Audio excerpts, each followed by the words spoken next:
Good morning to all of you.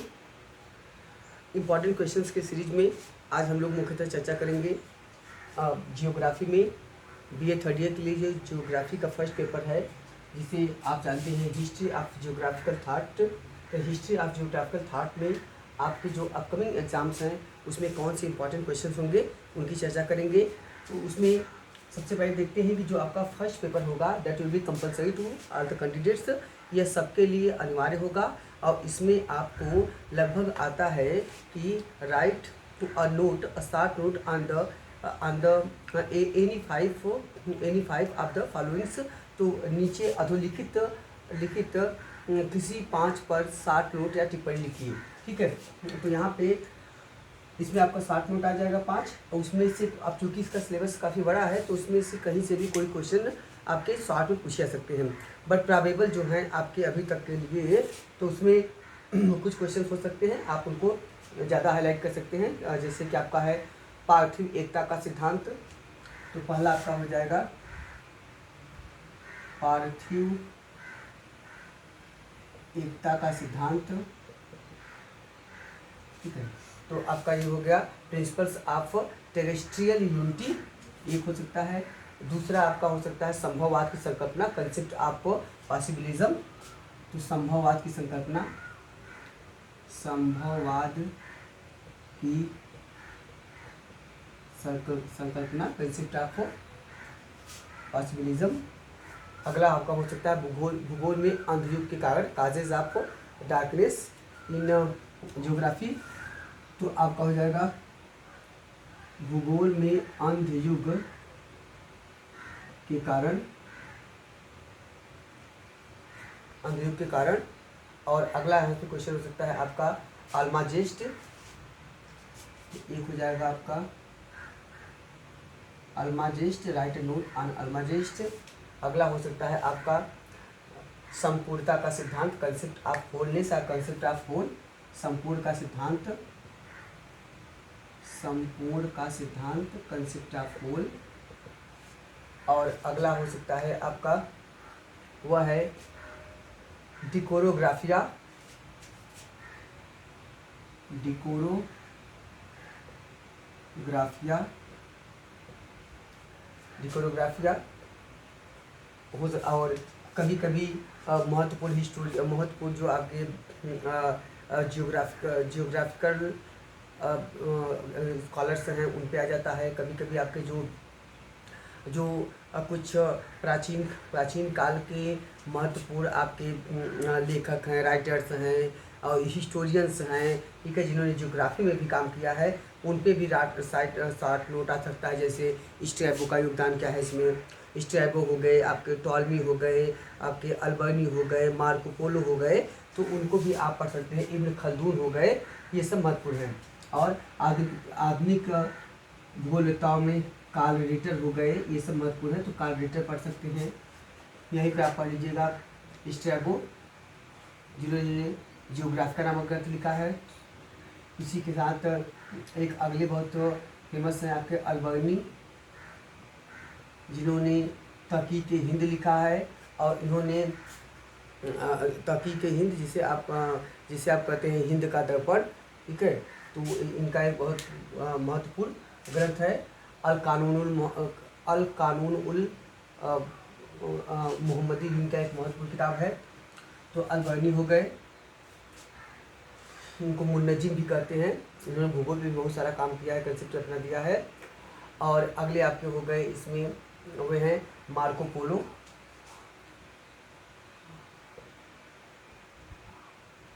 और कानूनुल मसूदी की किताब का नाम है अल्बर्नी का, मार्को पोलो। तो मार्को पोलो को भी आपको आ सकता है लिखने के लिए।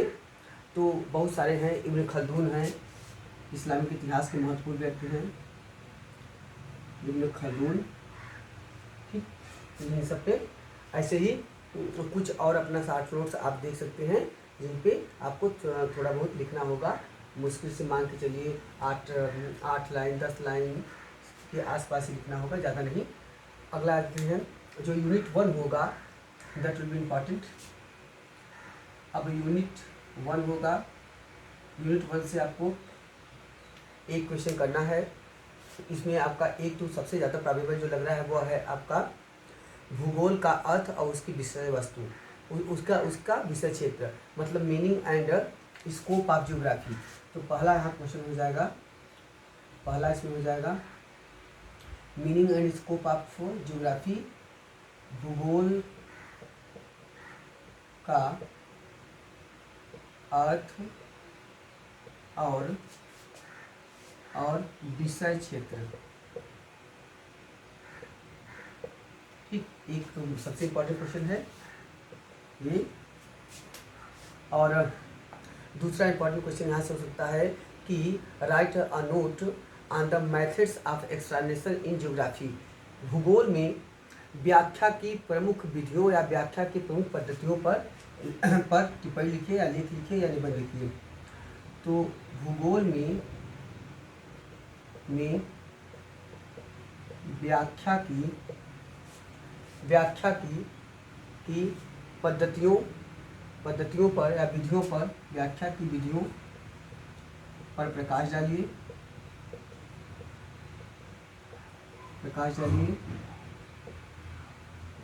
तो इसका मतलब होगा throw light on the methods of explanation in geography.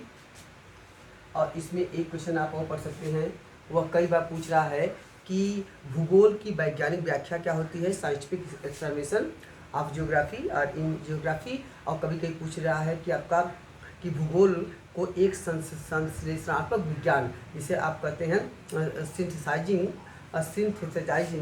जो साइंस है वह कैसा है, उसके बारे में पूछ सकता है। और कभी कभी पूछ रहा है आपका कि write throw light on the geography as a interdisciplinary science. तो कभी कभी पूछ रहा है कि ज्योग्राफी जो है एक अंतर विषयक विज्ञान के रूप में व्याख्या कीजिए। तो मतलब बार बार विज्ञान की तकनीक से आधार पे एक क्वेश्चन पूछा जा रहा है। तो एक क्वेश्चन आप पढ़ सकते हैं कि एक ही क्वेश्चन पढ़ लीजिए, वह है आपका कि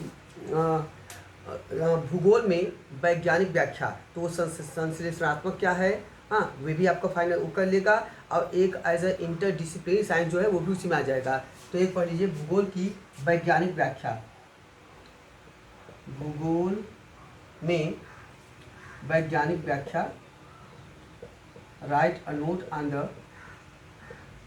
on the scientific explanation in geography. वैज्ञानिक भूगोल में वैज्ञानिक व्याख्या पर टिप्पणी। ठीक, तो आप चाहे संश्लेषणात्मक विज्ञान के रूप में इसको मान कहें या इंटरडिसिप्लिनरी विज्ञान के रूप में आए, आप दोनों यहाँ पे दोनों बातों को इसमें समाहित करके लिख सकते हैं। तो एक क्वेश्चन में आपका सारे क्वेश्चन तैयार हो जाएंगे। ठीक, इसमें आप देख सकते हैं संश्लेषणात्मक विज्ञान या इंटरडिसिप्लिनरी साइंस, मतलब अंतर विषयक विज्ञान के रूप में, तो दोनों क्वेश्चन आपके इसमें समाहित हो सकते हैं। ठीक है, तो इस पे भी आप ज़्यादा ध्यान दीजिएगा। अगला क्वेश्चन देख रहे हैं, यूनिट 2 की चर्चा करेंगे। यूनिट 2 इसमें क्या है, यूनिट 2 में आपका है भूगोल के विकास में अक्सर पूछा जा रहा है ग्रीक स्कॉलर्स का योगदान, बार बार पूछा जा रहा है रोमन स्कॉलर्स का योगदान, अमेरिकन स्कॉलर्स का योगदान या ब्रिटिश स्कॉलर्स का योगदान।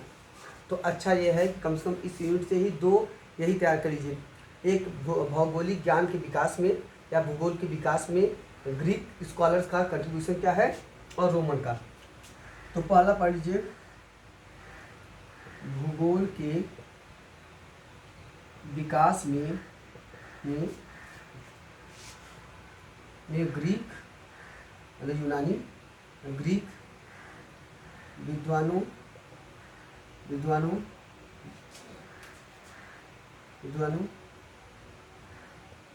अथवा रोमन विद्वानों का योगदान।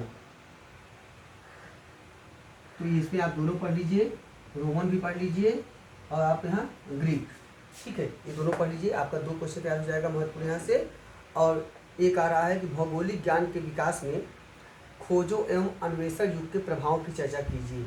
जो डिस्कवरीज हुई, इन्वेंशंस हुए, हाँ, जो उन्होंने उसमें क्या किया है जियोग्राफिकल डेवलपमेंट में, वो है। तो आपका जो मतलब आप कह सकते हैं कि भौगोलिक ज्ञान के विकास में, भौगोलिक ज्ञान के विकास में खोजों, एक्सप्लोरेशंस, खोजों एवं अन्वेषण, ठीक है, इसका मतलब आपका हो गया ये आपका एक्सप्लोरेशन एंड डिस्कवरीज, ठीक है, के प्रभाव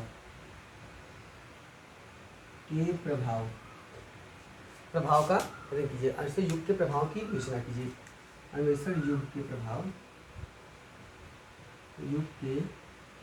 प्रभावों पर टिप्पणी लिखिए, प्रभाव की कीजिए, ठीक है, प्रभाव पर टिप्पणी लिखिए, प्रभाव पर। ओके, चलिए, तो आपका 3 महत्वपूर्ण क्वेश्चन हो गया। यूनिट 3 की चर्चा करेंगे। यूनिट 3 क्या है? अब इसमें देखिए, इसमें आपका जो अगला क्वेश्चन होगा, भूगोल के विकास में ब्रिटिश विद्वान आ रहे हैं, अमेरिकी विद्वान आ रहे हैं बार बार। ओके, तो आप अगर चाहे दोनों याद कर लीजिए तो आराम से एक क्वेश्चन वहाँ पे फंस जाएगा। तो एक आ रहा है क्लासिकल युग में भूगोल का विकास का जो हुआ, क्लासिकल युग का भूगोल के विकास में क्या योगदान है, वो कभी कभी आ रहा है। कभी आ रहा है अलेक्जेंडर वान हम्बोल्ट और कार्ल रिटर। तो मैं ज़्यादा आपको जो मेरा एडवाइस रहेगा वो रहेगा कि आप अमेरिकी और ब्रिटिश विद्वानों को ही एक साथ पढ़ लीजिए। तो अगला हो जाएगा भूगोल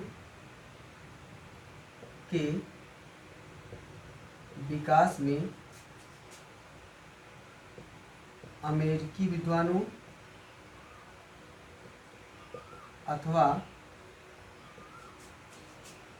अथवा ब्रिटिश विद्वानों का योगदान।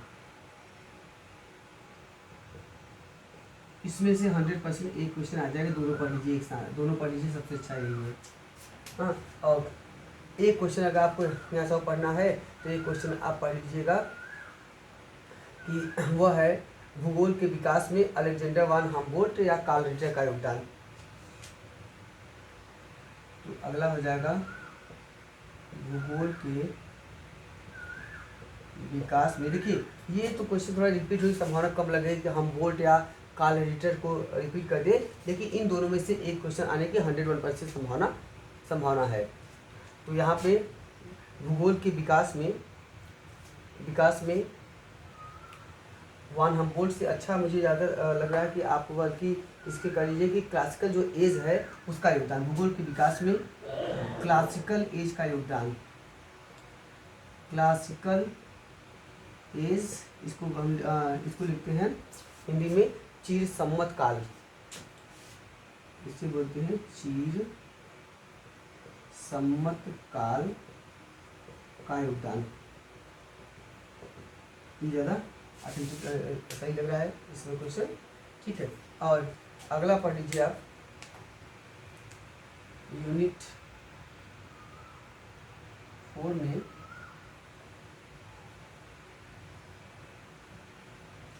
इसमें आप पढ़िए भारत में भूगोल में क्षेत्रीय विभिन्नता संकल्पना की विवेचना, concept of areal differentiations in geography. तो भूगोल में क्षेत्रीय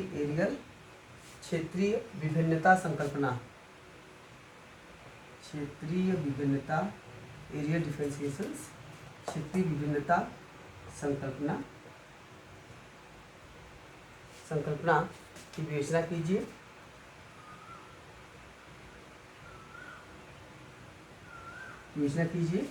डिस्कस और evaluate the areal differentiations concept in geography. और अगला क्वेश्चन यहाँ पढ़ लीजिए, भौगोलिक अध्ययन के विभिन्न उपागम, different approaches to the study of geography. तो अगला हो जाएगा भौगोलिक अध्ययन के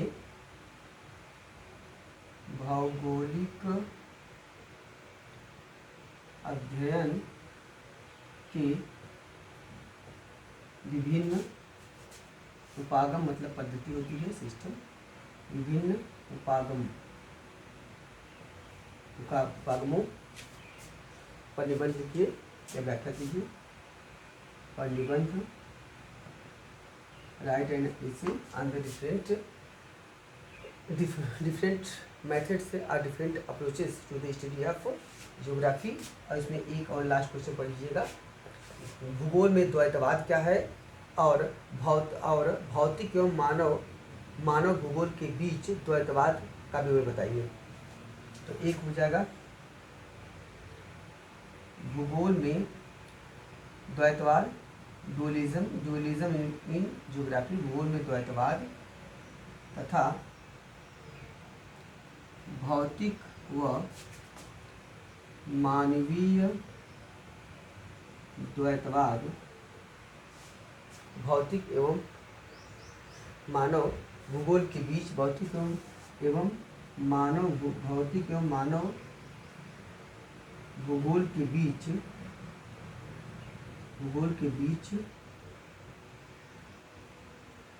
द्वैतवाद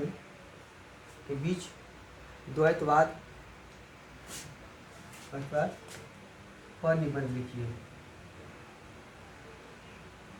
लिखिए या के बारे में चर्चा कीजिए, जो भी आ जाए सेम है। ओके, तो यहाँ पर आपका हो जाएगा जो फिजिकल एंड ह्यूमन ज्योग्राफी है, ये है उनके उसके बीच में ड्यूअलिज्म क्या है, तो वो सब आपको बारे में बताना है। तो ये भी आपके लिए ये अभी जो क्वेश्चन हम लोग चर्चा की है ये काफ़ी ऑथेंटिक हैं और इनकी पॉसिबिलिटी भी बहुत ज़्यादा है एग्ज़ाम में पूछे जाने की। सो आप लोग इसको जरूर हाईलाइट कीजिएगा। उसके बाद अगर आप कोई चेष्टा पढ़ रहे हैं तो दैट्स आल्सो गुड, बट इसको जरूर आपको हाईलाइट करके इसको अच्छे से आपको कोडिंग करके अपना फ्रेमिंग करके आप इसे बना लीजिए। Okay, thank you to all of you.